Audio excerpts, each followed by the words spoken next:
Hello, everyone. Welcome back to Rebels and Wellness, an interview series that gets together with the community and learns about what people are doing in their specific industry that's just a little bit rebellious and pushing the envelope. I have a wonderful person today as our guest, Gene Walker. I'm blessed to have met him as a friend now, and we just had wonderful conversation that I'm so excited for you all to learn more about what he's doing in the community. Welcome, Gene. Thank you, Natalie. It's good to be here. Tell us about yourself and what you do in the Pittsburgh region and beyond. Sure. I'm Gene Walker. I am currently the executive director at Café Momentum Pittsburgh. And then when I have some free time, I'm also a school board director for Pittsburgh Public Schools. Born and raised here in Pittsburgh. And my wife and I met while we were in college, started our family, and moved back to Pittsburgh in 2009 to begin this journey in nonprofit service, I like to call it, through several jobs. But now with Café Momentum, it's kind of like the perfect storm of all of the things that are important to me in life coming together at once. And I'm just honored to get to do it. What's Café Momentum? Tell us about it. So Café Momentum is a workforce development culinary training center that serves justice-involved youth between the age of 15 and 19. In a sense, what we do is we take young people who are coming out of the justice system and we provide them with social service, wraparound services, education, life skills, and most importantly, job training skills through our fine dining restaurant. And it's a really exciting program that I can't wait to share with everyone in Pittsburgh once we're open. Why is it so important for that specific population of youth to have these kind of services and this kind of training? Yeah, I think that's a great question. In that, a lot of times when we work with young people, we think that we just need to pile a bunch of resources and programs and activities on them. And in reality, what we need to do is provide the same things that we would provide for youth coming out of college, young adults coming out of college or high school, or even adults who are trying to transition. It's about filling gaps in their personal lives that prevent them from really fulfilling their potential. And that could be food, that could be shelter, that could be training, it could be education. And then we want to also give them skills, help them to build skills that they can use, whether they stay in the restaurant space or choose to branch out. And so really it's about treating these youth who are coming out of the justice system the same way we would treat everybody else, and giving them the opportunities to really find their passion. And our hopes is to do that in a culinary setting, but really just to find their passion and grow as humans and citizens of, the space that they're living in. I'm just taking notes as you're talking because you're dropping all of these gems.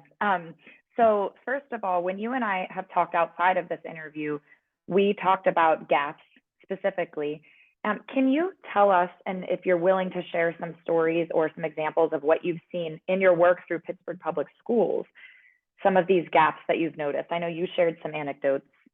Sure. Yeah, I think, one of the things, COVID-19 taught us a lot of lessons. And one of the lessons that we learned really the hard way is that lots of our kids come to school, not just for the education, but it's because it's the space where they know they're going to be able to have food, where they can get breakfast and they can get lunch. And for lots of youth, especially in Pittsburgh, but also around the country, school becomes a place where food is guaranteed, right? And so they may go home and they may not eat again until they get back in school. And so what happened through COVID, through lots of young people, and why I'm so thankful that Pittsburgh was proactive in this part of it, is we recognize that breakfast and lunch was a critical piece for our young people. And so making sure that not only they were fed, but finding opportunities to feed their families was a really critical part of both getting through the pandemic, if we can say we're almost through it, but also kind of thinking through what does it really take to educate a young person. And so when I talk about gaps, I talk about the things that prevent a young person from being able to take advantage of the opportunities that are in front of them. And hunger is one of the biggest gaps that needs to be filled.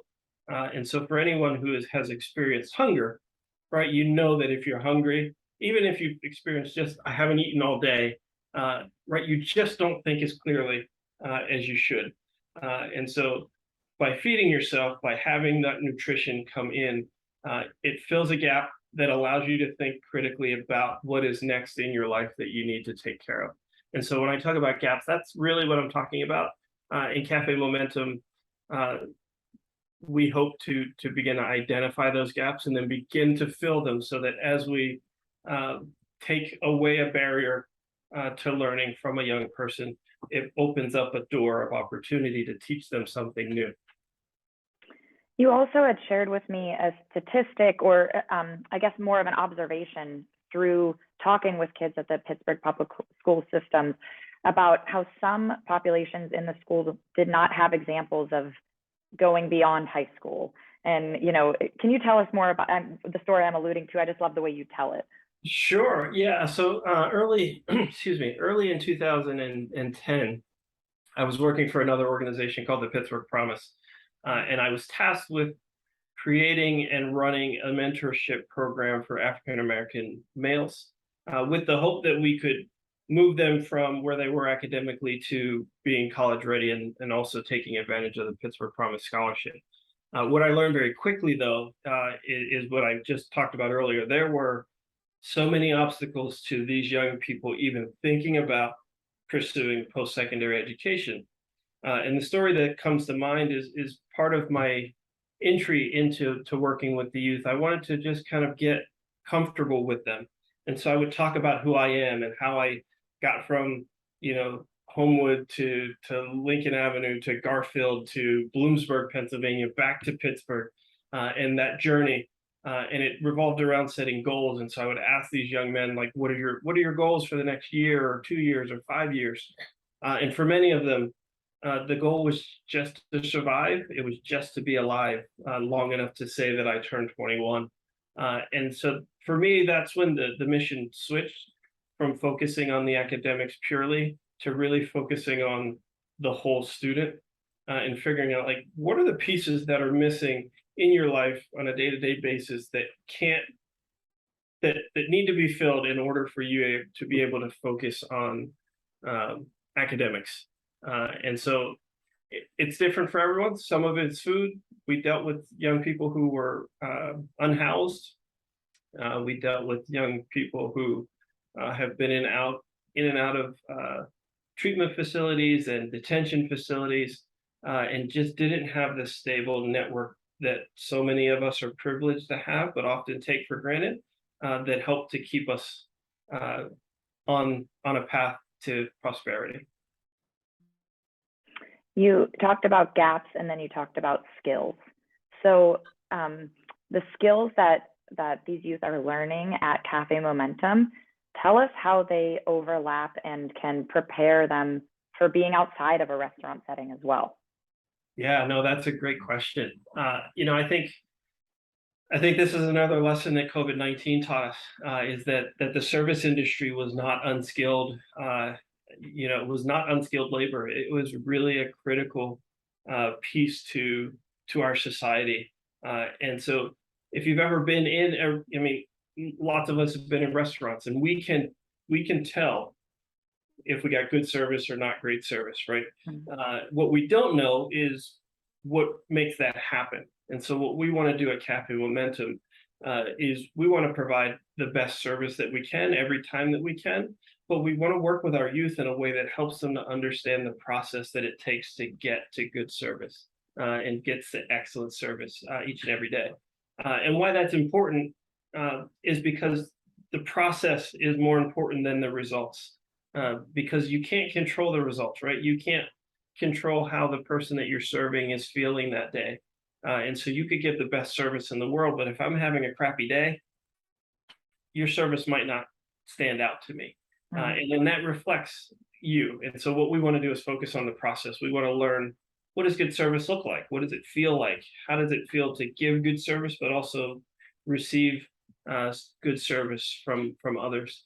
And if we can focus on the process of doing it and let the results kind of happen, we're more likely to get a positive result because it's really the work that's important. And so we will work really hard to help our youth and our staff focus on the processes it takes to be excellent, and then let the chips kind of fall where they may. But I know from experience that if you're focused on the processes and the right processes, then the results themselves, there's really only one outcome that can come from that, and that's great service and folks coming back to experience that over and over again. That can be really empowering to learn that too.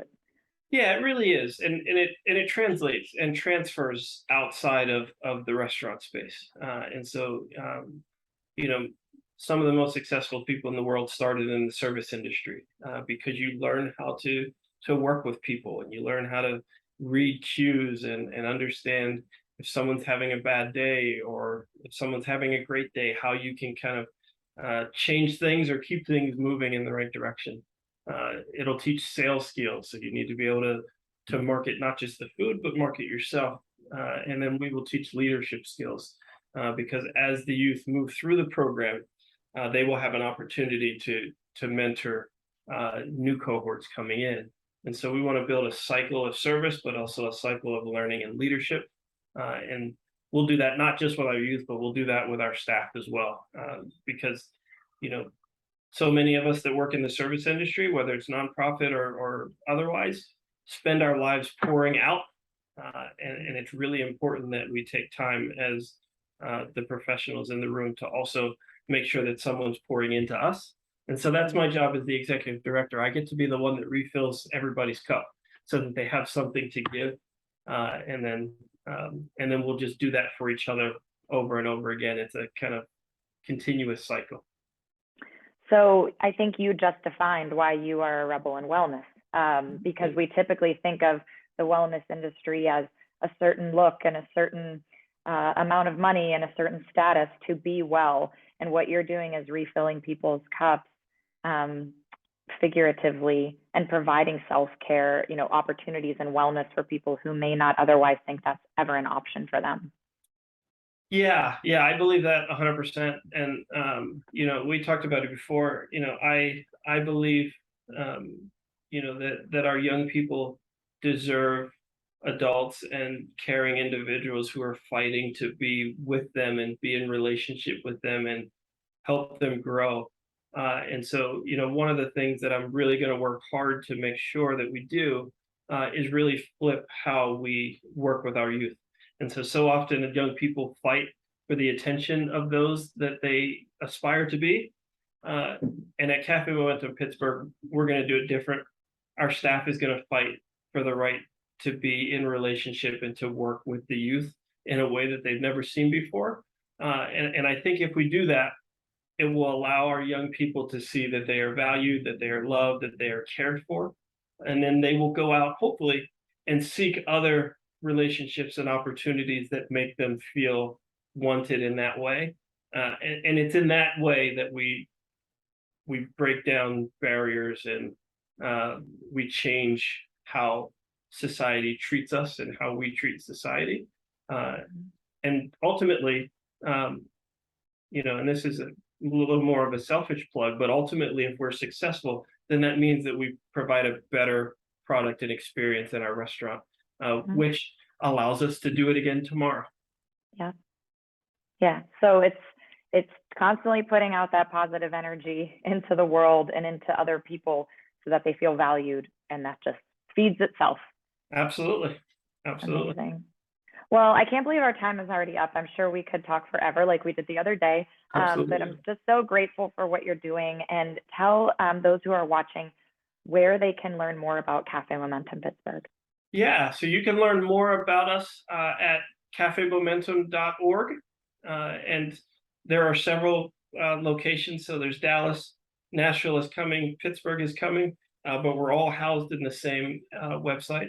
You can check us out on all the social media. So Twitter, Facebook, Instagram. I just got control of our social media, so hopefully we'll put out some really cool content.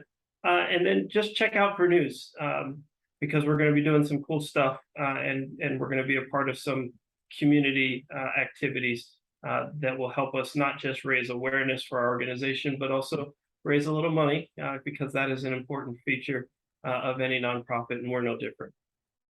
Amazing. Well, thank you so much, Dean, for all that you're doing for the youth, for our community, for Pittsburgh, which definitely will translate into outside of these city limits. So thank you for what you're doing for your time today. Thank you, Natalie. Appreciate it. Join us next time, everybody.